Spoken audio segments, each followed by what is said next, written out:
나는 살아 숨쉬는 하나님의 성전이다. 두 번째 시간을 은혜 가운데 시작하도록 하겠습니다. 우리는 세상을 구원하는 방법을 압니다. 다만 우리가 그것을 알고 있다는 것을 모를 뿐입니다. 하나님은 우리를 왜 창조하셨나? 하나님과 우리의 관계를 위해서 창조하셨습니다. 하나님은 혼자 사시지 않고 그 삶을 우리와 나누기로 하셨습니다. 날이 서러날 때 함께 걸을 사람이 없으면 하나님은 외로워지십니다. 하나님이 이르시되 사람이 혼자 사는 것이 좋지 아니하니 내가 그를 위하여 돕는 배필을 지으리라고 창세기 2장 18절에 말씀하셨습니다. 에덴에서 모든 것이 아무리 완벽해도 혼자 있는 것은 좋지 않다고 말씀하셨습니다. 창조시 좋지 않다고 하신 유일한 구절이 바로 창세기 2장 18절의 구절입니다. 놀랍게도 하나님은 약한 자리로 내려오셔서 자신을 숨김없이 우리에게 드러내셨습니다.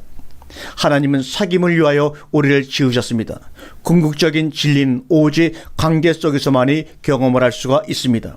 우주는 물체들이 아니라 물체들 간의 관계로 구성되어 있다는 양자 물리학의 단순성과 복잡성이 믿음 물리학의 정수를 잘 대변해 주고 있습니다.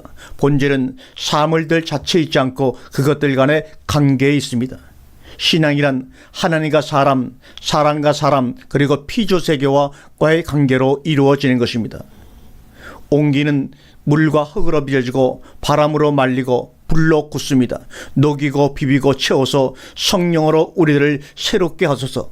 달과 해와 지구, 식물의 광합성 작용과 빛과 공기와 물의 순환 관계, 이 모든 것들이 우리를 관계 속으로 몰아넣고 있는 것입니다. 세상을 구원하는 방법은 더 많은 규칙, 법률, 말씀을 지키는 것이 아니라 바른 관계를 위해서 살아가는 것입니다. 그런데 사람들은 서로 어울리는 기술을 빠른 속도로 점점 잃어가고만 있습니다.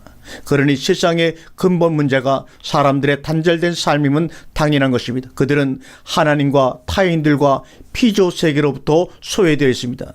사람들은 서로 함께 사는 기술, 함께 어울려 밥을 먹는 삶을 잊어가고 있습니다. 이것이 얼마나 그들에게 외로움과 불행을 줄 줄은 그들은 감히 생각지도 못하고 지금 살아가고 있습니다. 관계라고 하는 것은 이 우주의 영혼입니다. 그런데 그 영혼이 병들었습니다. 얼마나 병들었을까요? 바른 관계가 모든 것이라는 교회가 잊어버린 진리를 기업계와 금융계가 선포하고 있을 정도로 병이 들고 말았습니다. 우리는 고품격의 고객관리가 경쟁력의 열쇠로 작용하는 관계 경제에 이미 진입하여 살고 있습니다. 우리가 휴대전화를 살 때 휴대전화에서는 손해를 본다. 이유는 그들이 휴대전화를 파는 것이 아니라 당신을 장기적인 관계로 끌어들이는 데 관심이 있기 때문입니다.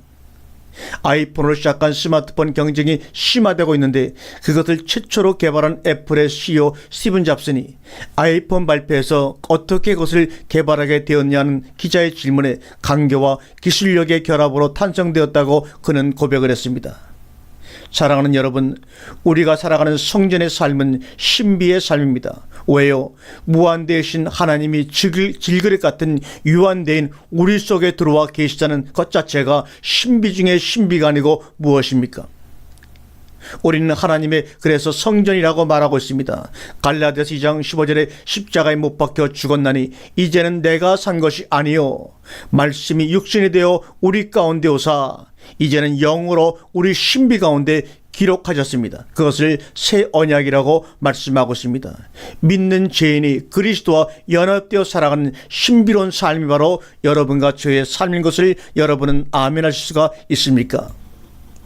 신비는 배워서 합리적으로 알 수 있는 것이 아니라 몸으로 관계로 경험되어지는 것입니다. 그래서 성령께서도 우리의 신비 가운데 오셔서 말씀을 기록하시고 기록한 말씀을 우리 몸을 성전 삶아 드러내시겠다는 뜻이 아닙니까? 고로 우리는 우리 몸을 주님께 드려야 합니다. 그래야 하나님과의 관계가 살아 하나님 주시는 기쁨과 화목의 삶을 살아낼 수가 있습니다.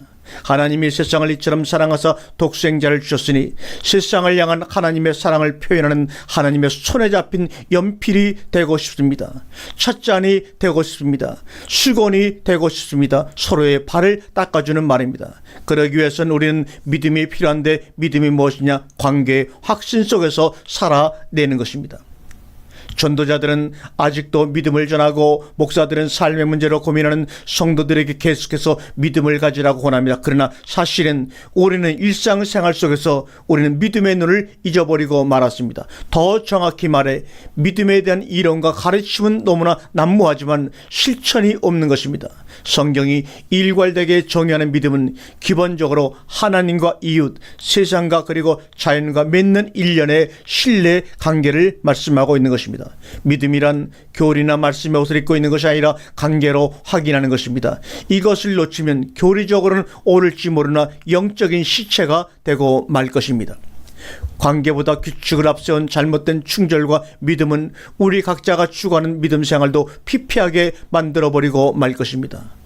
묵상하고 협의하고 재구할 시간이 더 필요한 것이 아닙니다. 교회에 대한 새로운 해답이나 혁신적인 비전을 찾을 필요도 없습니다. 답은 이미 우리에게 있습니다. 다만 우리가 그것을 잠재우려 무던히 애쓸 뿐입니다. 그러나 다행히도 예수님은 우리가 잠재우실 수 있는 분이 아닙니다. 예수님의 아름다운 속죄 사역이 어쩌다 하나님과 인류의 진정한 관계 회복이라는 놀라운 기적으로부터 분리되었단 말입니까? 너무나 안타깝고 슬플 수밖에 없습니다. 성도와 성도의 관계, 부부관계, 자녀와 부모의 관계, 이런 모든 관계들이 하나님과 인류의 진정한 관계로부터 끊어져 버리는으로 말미암아 생겨난 부수물이라는 것을 여러분 인정하십니까? 왜 성도들은 동산에 있는 선악과를 실과를 따먹으면서 재미있게 관계를 맺으며 노는 대신 선악을 알게 하는 나무 주변만을 맴돌며 뱀에게 미끼를 주고 서로 싸움을 일삼고 있는 것인지 여러분은 생각해 보신 적이 있으신지요? 교회는 예수님을 규칙과 법전과 교리와 교단의 전통 속에 매장시켜버리고 말았습니다. 그러나 예수님은 우리를 거기서부터 불러내어 성전 삼기를 간절히 원하고 계신 것입니다. 예수님은 하나님이 우리를 만나주시는 고유한 장소는 저 멀리 하늘이 아니라 우리의 마음이라고, 저 큰 대형 교회가 아니라 우리의 마음이라고 분명하게 말씀하고 있습니다. 자녀들이 필요로 하는 것이 큰 집일지도 모르지만, 큰 교회당일지 모르지만, 진정 주님이 우리와 원하는 것은 그분과의 친밀한 관계를 오늘 시간에도 삼하고 여러분을 찾아서 여러분의 마음의 문을 두드리겠다는 사실입니다. 사랑하는 여러분, 여러분의 마음의 문을 열어서 주님을 모심으로 말미암아 이 말씀을 여러분의 신비에 뿌리내리고 받아들이고 먹고 마심으로 말미암아 아름다운 하나님과의 관계가 회복되므로 여러분의 인간과 인간의 관계, 자연과 피조물의 관계가 회복되어서 여러분의 삶의 새로운 신비의 경험이 충만해지기를 주님의 이름으로 축원합니다. 아멘.